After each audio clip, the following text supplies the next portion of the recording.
پروردگار بحروں بر، پروردگار بحروں بر۔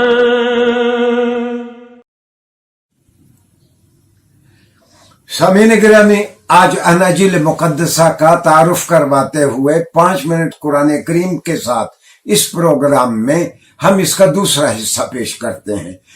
یہ اناجیل مقدسہ کو کینونائز یا ان کا مصدقہ ورشن کس طرح تیار کیا گیا؟ یہ کنگ جیمز نے، برطانیہ کے کنگ جیمز نے 1604 میں بہت سارے اسکالر علماء کی، کہتے ہیں کہ کچھ 70 سے زیادہ اسکالرز کو اس نے بٹھایا، اور اس نے حضرت عیسیٰ پہ اترنے والی وحی اور اس سے پہلی وحیوں کو، جو پہلی وحیاں تھیں ان کو ہم عہد نامہ جدید یا ہم ان کو اولڈ ٹیسٹمنٹ کہتے ہیں، حضرت عیسیٰ علیہ السلام پہ جو وحی اتری اس کو نیو ٹیسٹمنٹ کہتے ہیں۔ تو اولڈ ٹیسٹمنٹ اور نیو ٹیسٹمنٹ کو اس نے 604 میں اس نے تحریر کروایا، 1604 میں، اور 1611 کو اس نے شائع کیا۔ لیکن میں عرض کروں کہ ایک بہت بڑا فرانسیسی مفکر ہے والتائر، اردو میں لکھتے ہوئے لوگ اس کو والٹیئر لکھتے ہیں، واو الف لام ٹے یہ رے، والٹیئر۔ والتائر اس کا صحیح تلفظ ہے۔ یہ ڈرامہ نگار تھا اور مسیحی تھا اور مسیحی مرا۔ یہ 1779 عیسوی میں یہ فوت ہوا فرانس میں۔ اس کا کہنا یہ ہے کہ ایک زمانے میں ہماری عیسائی دنیا میں کم و بیش 70-72 کے قریب اناجیل تھیں۔ خیر، ان میں سے ایک عجیب و غریب انداز میں ان 4 کا انتخاب کیا گیا یا 5 کا انتخاب کیا گیا۔ ناظرین گرامی، آپ حیران ہوں گے کہ یہ تو کینونائز ہو گئی 4 یا 5 بائبلز، اناجیل۔ جو باقی تھیں ان کو اپوکرائفل یعنی غیر مصدقہ مسیحی لٹریچر کا نام دیا گیا، اپوکرائفل لٹریچر کا نام اس کو دیا گیا۔ اور یہ اپوکرائفل جو اس وقت بھی ہمارے پاس موجود ہے، آپ حیران ہوں گے کہ ان بائبلوں میں، ان اناجیل میں اور ان میں کتنا فرق ہے۔ حضرت عیسیٰ علیہ السلام کے بارے میں اس اپوکرائفل میں کئی اناجیل میں لکھا ہے کہ he was not a son of God۔ کئی اناجیل میں لکھا ہے he was spiritual son of God۔ وہ اللہ کے روحانی بیٹے تھے، اصل بیٹے نہیں تھے۔ آپ حیران ہوں گے کہ کئی اناجیل میں لکھا ہے he was directly begotten son of God۔ directly begotten son of God میں وہ بچے اور وہ ہمارے دوست جو باٹنی زالوجی سمجھتے ہیں، ان کو پتا ہے کہ باٹنی میں ان کو زالوجی میں پڑھایا جاتا ہے کہ like begets the like but not the just like. Directly begotten سے مراد یہ ہے کہ میں اپنے باپ کا ڈائریکٹلی بیگوٹن سن ہوں، معاذ اللہ نقل کفر نہ باشد۔ تو حضرت عیسیٰ اللہ کے ایسے بیٹے قرار دیے گئے۔ ہاں، برنباس میں اور ایسی کچھ اور بائبلز میں جن کو کینونائز نہیں کیا گیا، مصدقہ شمار نہیں کیا گیا، تو ان میں لکھا ہوا ہے کہ he was humble servant of God، he was not a son of God۔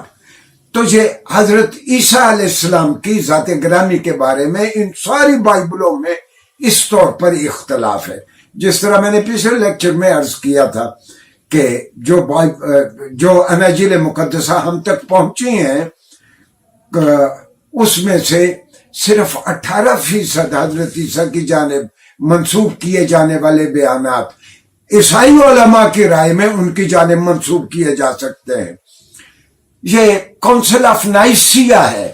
آپ حیران ہوں گے، کونسل آف نائسیا 325 عیسوی میں چرچ آف رومن امپائر نے پہلی مرتبہ تثلیث کو، ٹرینٹی کو انہوں نے کینونائز کیا اور اس کو بائبل کا حصہ قرار دیا۔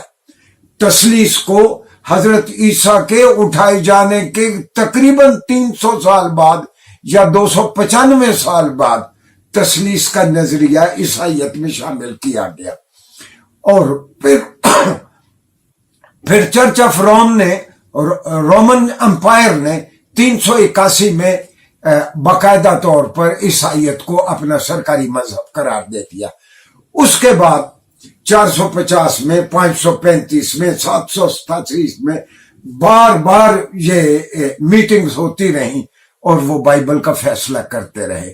آپ حیران ہوں گے کہ بائبل ہی کے پرولوگ میں اور اس کے مقدمے میں وہ لکھتے ہیں کہ 1931 میں بھی 1931 تک بھی انجیل مقدس کے کئی نئے نسخے ملے ہیں. تو ہمارے عیسائی بھائیوں کا بھی یہ دعویٰ نہیں ہے کہ یہ وہی کتاب ہے جو عین حضرت عیسیٰ علیہ السلام پہ جو انہوں نے اپنی وحی فرمائی تھی. میں آخری بات یہ کہوں گا، اور رسول اللہ صلی اللہ علیہ وسلم نے ہجرت کے 8ویں 9ویں سال آپ نے سیزر کو روم میں ایک خط لکھا، من محمد رسول اللہ صلی اللہ علیہ وسلم الى ہرقل عظیم روم، کہ ہرقل روم کے نام محمد صلی اللہ علیہ وسلم کی جانب سے سلام علی من اتبع الہدی، اس پہ سلامتی جو ہدایت کو مان لے. رسول اللہ صلی اللہ علیہ وسلم نے اس کو لکھا اسلم تسلم، تم اگر اسلام قبول کر لو تو اللہ تجھ پہ انعام کرے گا، تم بھی بچ جاؤ گے، اور اگر تمہیں اسلام قبول نہیں کرو گے تو تیرا جرم بھی تیری گردن پہ ہوگا، اور اکاریجین کا اور اساسی جین کا جرم بھی تیری گردن پہ ہوگا. اس کا مطلب یہ ہے کہ 325 میں جب رومن امپائر نے تثلیث کو سرکاری مذہب کے طور پر اختیار کر لیا تو رومن امپائر یہ ظلم کرتی تھی، جو تثلیث نہیں مانتا تھا اس کو قابل گردن زدنی قرار دے دیا جاتا تھا، اس کو قتل کر دیا جاتا تھا. ہاں، رسول اللہ صلی اللہ علیہ وسلم کے زمانے تک آپ کو خبریں ملتی تھی کہ رومن امپائر اور اس کے زیر نگی علاقوں میں بہت سارے لوگ ہیں جو ابھی تک توحید کی جانب مائل ہیں.